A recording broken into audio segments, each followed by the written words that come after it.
Susanne DesRoches advises the last group of session 1. This team has been working with the Climate Equity Foundation. I'll let Erin take it from here. Good evening, everybody. My name is Erin Heidi, and on behalf of my team of truly spectacular individuals and our client, the Climate Equity Foundation, tonight we're going to be discussing building better, more equitable carbon capture projects, as seen through stakeholder insights on engagement, trust, and efficacy. To understand why this project matters, first we need to get an understanding of the exponential scale of the technology's growth in the coming decades. The International Energy Agency's Sustainable Development Scenario, which charts the technology's growth between now and achieving net zero by 2070, says that in this decade, the first phase of the technology's rollout, over 85% of the carbon captured is going to be coming from retrofits on existing coal and industrial facility, or power and industrial facilities. But this is more than just a tactical choice. This has real-life implications on the people who live nearby these facilities. Research into the exposure to co-pollutants to the burning of fossil fuels, such as sulfur oxides, nitrogen oxides, and particulate matter, as we heard the previous group just discuss, has serious negative health and economic impacts. On the health side, it's correlated with higher rates of respiratory and cardiovascular disease, as well as many forms of cancer. And on the economic side, those higher healthcare-related incidents yield higher healthcare-related costs, as well as productivity loss due to the inability to work and a general lack of community investment. So when we talk about environmental justice communities, we are specifically referencing those communities that have been historically harmed by the irresponsible deployment of industrial technologies. Through our research, our client, Jeanette Pablo, the CEO and founder of the Climate Equity Foundation, hopes to gain a better understanding of the current status of relationships between carbon capture developers and environmental justice communities. And her ultimate goal is to understand how to facilitate conversations that perpetuate more responsible deployment of this technology in the future.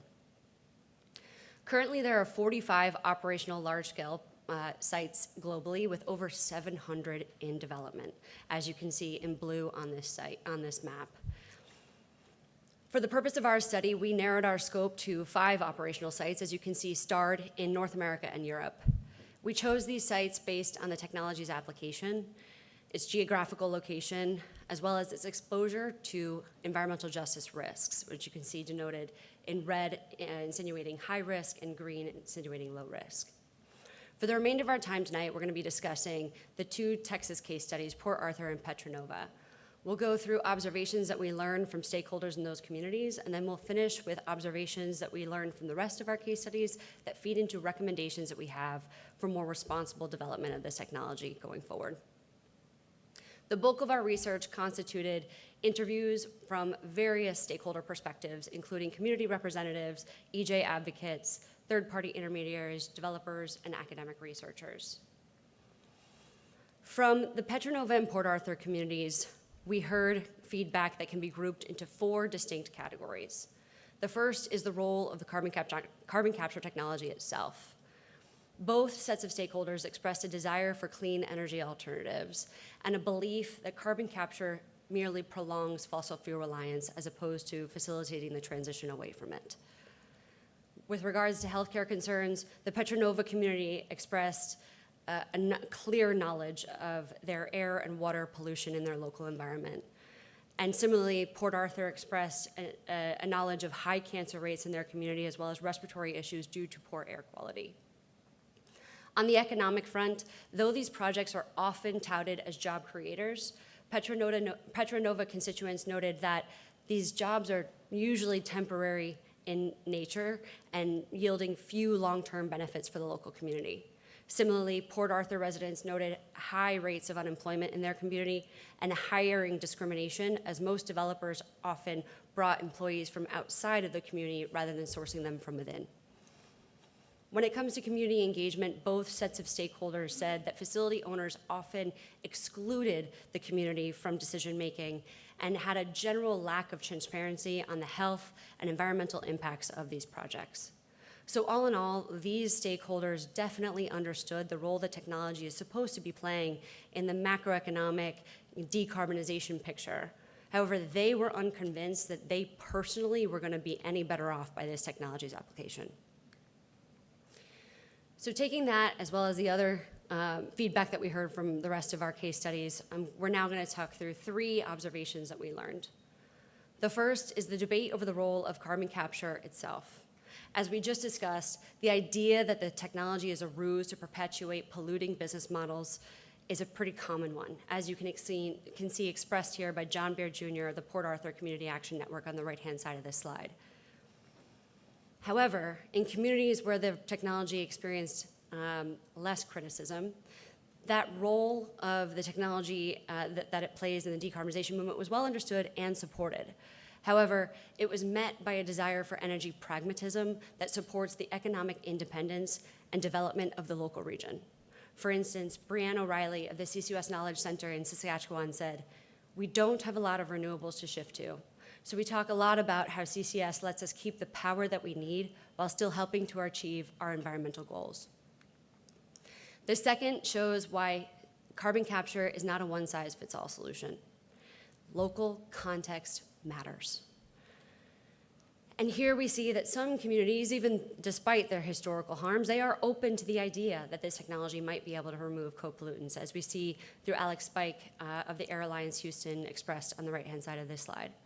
However, some communities, that hurdle is just that much higher.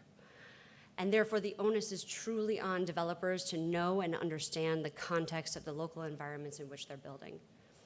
John Hall, the CEO of the Houston Advanced Research Center, said, "Communities are going to be sacrificed for all of us so that we have the energy that we need. And there needs to be a focus on how do you transform those people's lives who live there for the better." The third theme is that operators can do more to build trust. When operating from a trust deficit, as many in EJ communities do, under-delivering on promised co-benefits of the removal of co-pollutants in addition to carbon erodes any remaining goodwill, particularly if a lack of transparency breeds more questions in the community than answers. The 2 quotes that you see here actually express the perspectives where the technology didn't have as much friction in the local community. But I'll read from you a lesson that we learned from Mark Dreesen of our Porthos case study. "Being open and honest about the project is the best way to approach discussion with citizens. Telling them what you know and being transparent about what you don't know help to gain their trust." So here we're going to outline some key recommendations that we've gathered throughout all of our case studies. Foundational through every phase of the carbon capture project deployment is to prioritize transparent communications.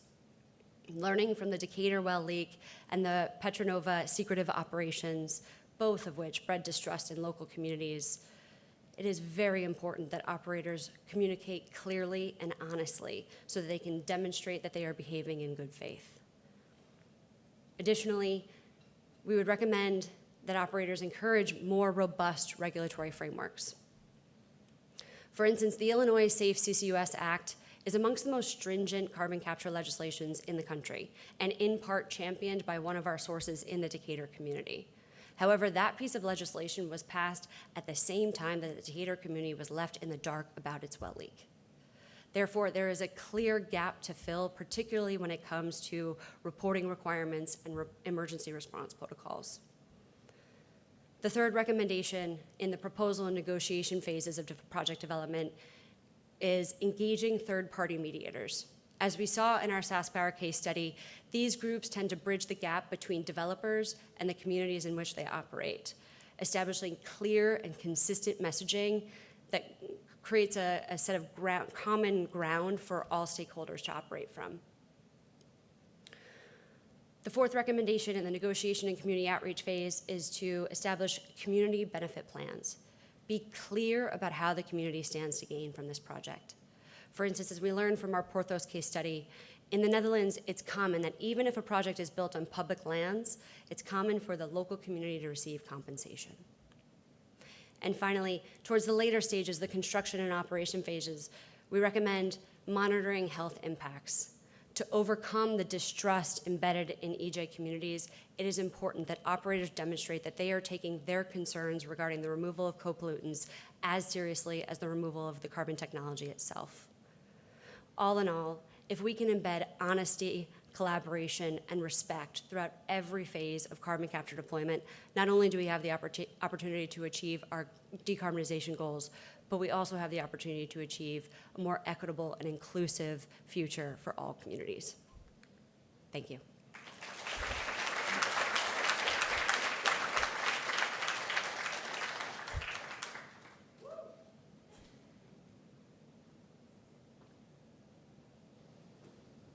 Hi, I liked your presentation. A quick question. Do you guys have a timeline for the goals? Like how many years you expect to see these? Really great question. We didn't focus on the technicals of the projects themselves. One of the big question marks with carbon capture technology rollout is actually the time and cost that it comes to get these projects to fruition. So it's not an area that we focused on in general, but it is something that we would look to develop in further in next stages of the research.